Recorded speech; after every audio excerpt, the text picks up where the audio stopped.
আজকে ডিনারের জন্য এখানে পমফ্রেট ম্যারিনেট করে রেখেছি, তার সাথে চিকেন।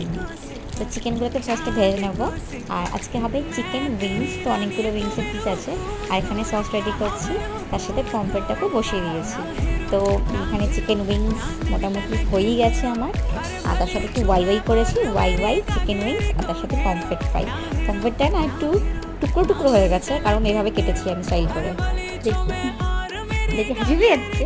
হ্যাঁ, আনন্দে। হ্যাঁ, পেট না ভরুক, মন তো ভরবে। রেস্টুরেন্টে গিয়ে তো আমরা এসবই খেয়ে খেয়ে পেট ভরাই, বাড়িতে পেট ভরবে না? খাও খাও, শুরু করো। আর হাসতে হবে না। ওয়াই চিকেন উইংস সাথে পমফ্রেট ফ্রাই, এমন স্টাইল করে কেটেছি পমফ্রেটটা যে দু টুকরো হয়ে গেছে। परेशान हुए तू जान तू पहाड़ की बांध तेरी नौपट की